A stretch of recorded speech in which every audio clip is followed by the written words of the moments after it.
Walk, do not run when moving from one place to another. The first thing you want to learn when you hit Alcatraz is keep your mouth shut, walk with your back to the wall. There's everything I want in my life, and it's there. It's a mile or a mile and a half away, and yet I can't get to it. You could hear all the sounds that were coming from the free world at the Rock. I am Philip Bergen, Captain of the Guards, United States Penitentiary, Alcatraz, California. Well, my name is George DeVincenzi. I used to play checkers with Robert Stroud. I don't think I ever beat him. My name is Ronald Battles. I asked whether they hired blacks out there. I recall getting in that water, and it was like a shock. I didn't expect it to be that cold. If you can do it, it's up to you. But you got to pay the price. San Francisco is only a mile and a quarter from Alcatraz. And it's a combination of tides and temperature that makes that swim so treacherous. Yeah, my name is Leon Whitey Thompson. My number was 1465. I was a man that had total hatred in them days. I hated anything that walked or crawled on this earth. I was a man who was dead inside. You couldn't hurt me no more, see? I'm John Banner. My Alcatraz number was 1133. I'm a thief, you know. I ended up about number 17 or something like that on the most wanted. You were a number, you weren't a name. You want to be a human. I wasn't Jim Quill, and hell, I was number 586. Everybody wants to be an individual. They want to be a human. And you weren't at the Rock. My name is Darwin Kuhn, number 1422. Figured I'm never going to get out. Yeah, I'm going to sit right here until I die.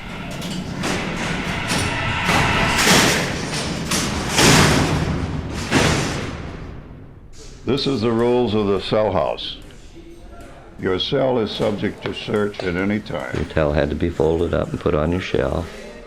Your toothbrush, and they used to give us tooth powder in little green containers. I guess like a cockroach feels in a matchbox. You may smoke in your cell, in the library. We were issued a pack of wings on a Monday, Wednesday, and a Friday. Every inmate, whether he smoked or not. Sweep your cell and place the trash in the trash I bin. knew every mark, everything in that cell.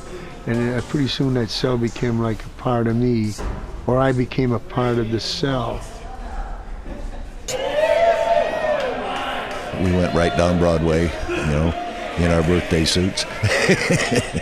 And all the guys, you know, howling. And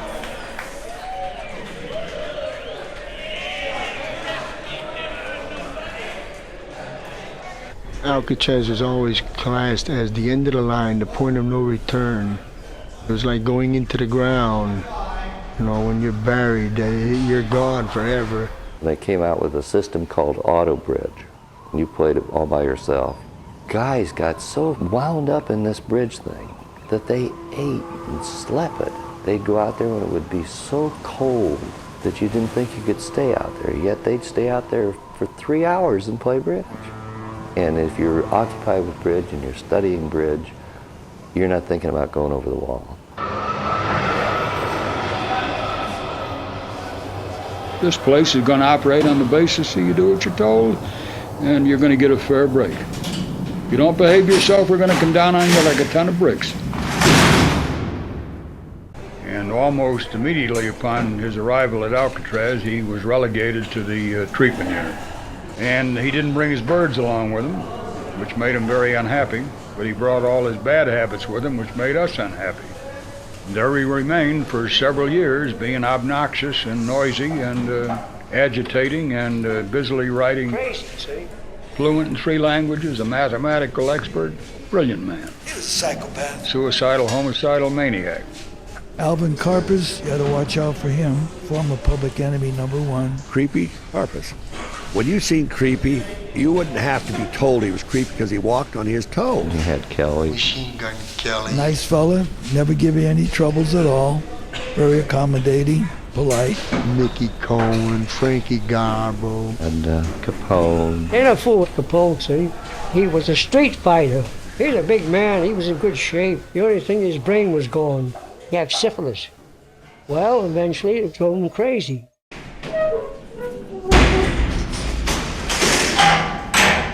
Well, when I'd go in the hole, what I used to do was I'd tear a button off my coveralls. I'd flip it up in the air, then I'd turn around in circles, then I'd get down on my hands and knees and I'd hunt for that button. Then when I found the button, I'd stand up, I'd do it again.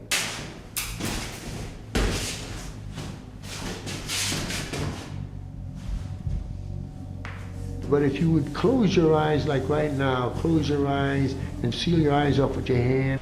This is the rules of the cell house. Your cell is subject to search at any time. Concentrate on this. And after a while, not a short while, this takes time and practice, but pretty soon you can almost put your own TV there. And you can see things. And you can go on trips, and this is what I did.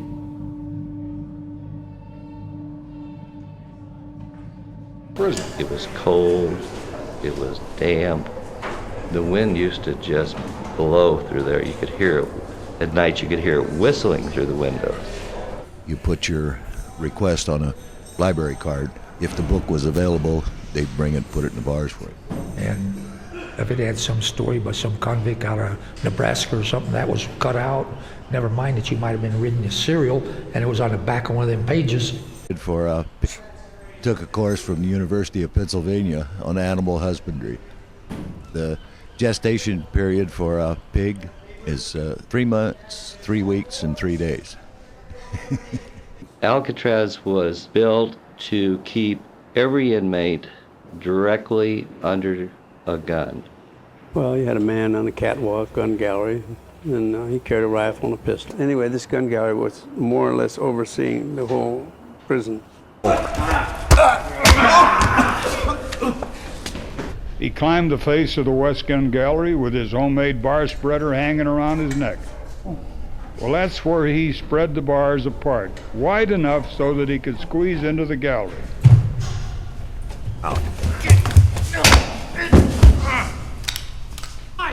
You sure you don't know which key opens this control box? The last thing I heard was, "This is the right key, but it won't open the door." Well, here's a typical Alcatraz cell. Every one of them in the cell house exactly like. I had a metal tabletop and a little chair there, and that was about it. The cell was pretty barren. 5 feet wide, 9 feet long, and 7 feet high. And that's what I call a little box. No decorations allowed, anything. Couldn't paste anything on the wall. The phone started ringing. They weren't getting any answers. Then, one by one, 8 guards walked into the cell house to be confronted by armed convicts. More people kept coming in. They kept catching more people. Wildman Sam Shockley incited Kretzer to kill the captive guards. He shot them in cold blood, one by one. What the hell they have to live for? They were going to die. They were going to die one way or the other.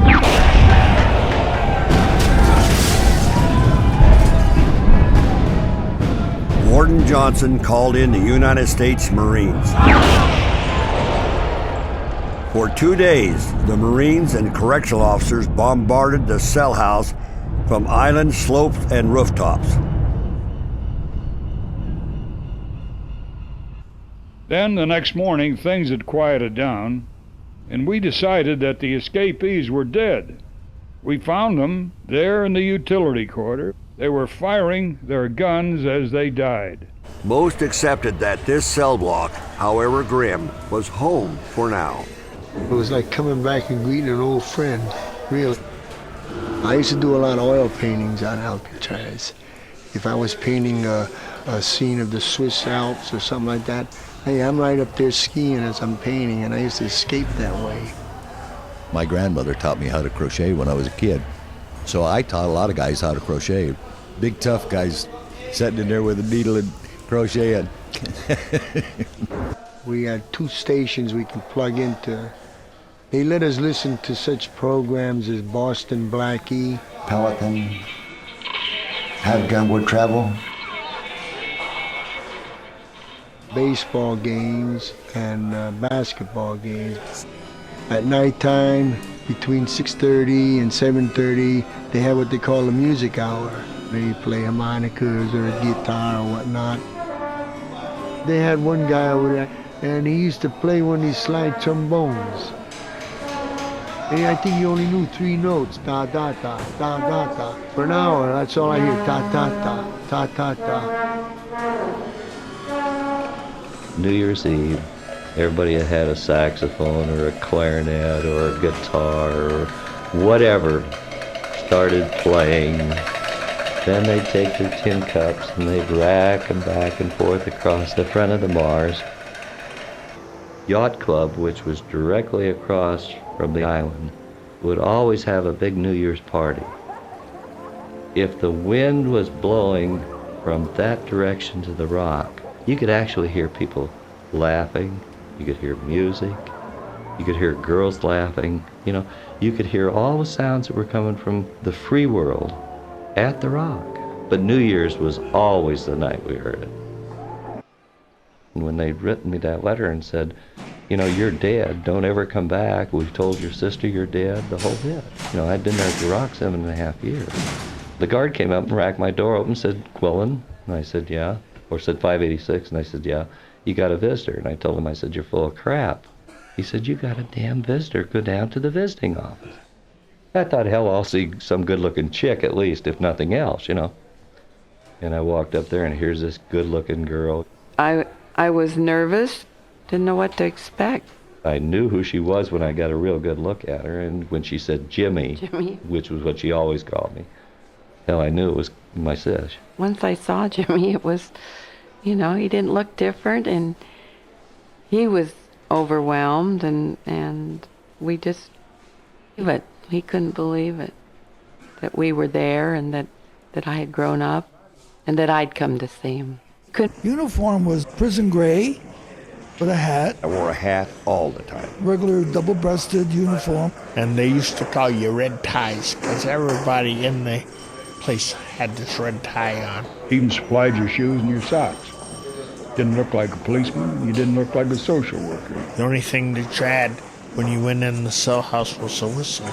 I carried a sap. We weren't supposed to, but many of us did.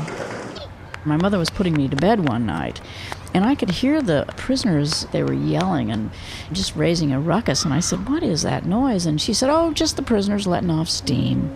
I'm Jolene Babiak, and I lived on Alcatraz as a child. We all worked together. We all played together. We had 2 bowling alleys where we had bowling leagues. We never locked our doors or anything on the island. Never. We had a little grocery store. It was like living in a very small town. I never did see what it looked like inside the warden's office. The only time I ever found out what it looked like is when I come back as a tourist. Yeah, Warden Ed Swope. Nobody wanted to tangle with Swope. The convicts called him the devil. They call him Saltwater Johnson, see? Things start to change when the new warden come in. They open up a little more. And his nickname was Promising Paul. He'd promise you everything and never give you nothing. You couldn't beat Alcatraz for the beautiful view there. So there was never a day you didn't see what the hell you were losing and what you were missing, you know. It was all there for you to see. There's life. My father was Arthur M. Dollison. In 1961, he became the associate warden.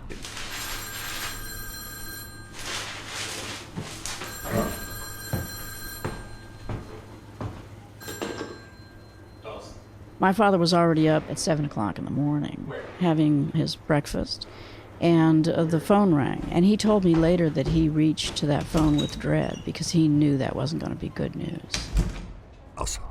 We all believed in the escape-proof myth, and this turned out to be one of the most sophisticated escape attempts in U.S. history. The escape response plans were located in a locked safe, and so my father had to go and get the key or the combination and unlock the safe, and then that would determine which officers were armed, where they were positioned, and make sure that all the bases were covered in any kind of an escape. The shape of each knife was outlined on the rack. This way, officers could tell immediately if one was missing. Even so, some knives disappeared. I think about 3-4 men got killed with kitchenware. and I heard that old familiar pop slap, you know, and Chili had drove it into Sosa's back. It was just like an ice pick. He stuck it right in the back, and that was the pop slap I heard. This is the rules of the cell house. Your cell is subject to search at any time. Your towel had to be folded up and put on your shelf.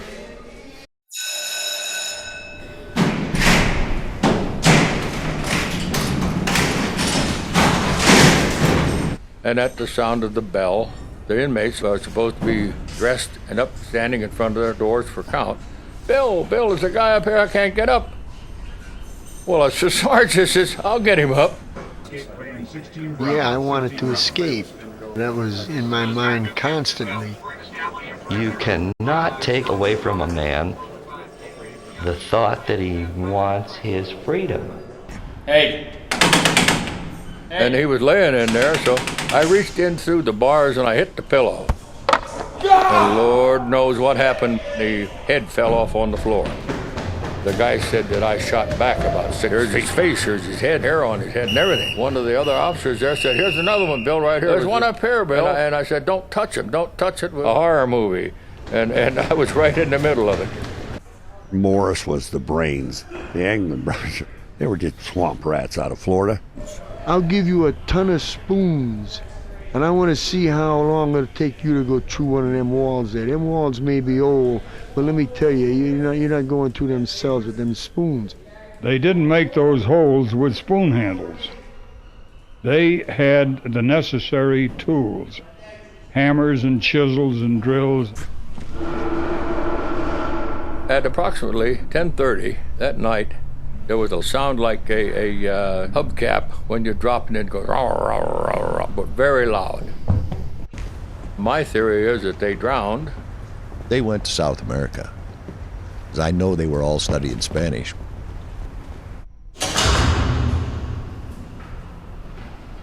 Lights went out around 9:30 at night, and that was it. It was dead quiet. Quiet like a mausoleum. It was kind of scary walking around those dark tiers, and some would sleep with their eyes open, some grind their teeth, some talk in their sleep. You lay awake a long time. I could sit out there in True Tower at nighttime and see the full moon come up. In the housing of inmates at Alcatraz, it was deemed necessary to keep the blacks separate from the whites. Mexicans, Indians, whites, they could all cell next to each other. The only ones that couldn't was blacks. They tried it when they opened up, and they had such a high population of hostile rednecks and such a low population comparably of blacks that they soon found out they couldn't do it. They finally integrated all the other penitentiaries, but not Alcatraz. It was very difficult for the black officers. They got rid of anybody with an education because their feeling was someday that guy is going to be my boss. The most pleasant place, I believe, on Alcatraz, and the most appreciated. The handball court, the horseshoe court. That's tear gas. And we nicknamed the dining room the gas chamber.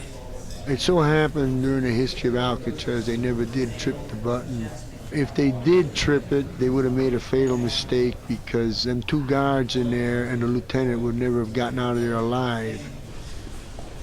And I remember when they released me, I've been locked up 15 years, and during all this time I never had no visits, no letters, no nothing. And I'm watching the cars whizzing by and the people walking. Everything was moving too fast, and I didn't know how to move with it. And then I remember how envious I was of these people because they all had a destination. They were all going someplace, and I didn't know where I was going. And I was scared to death.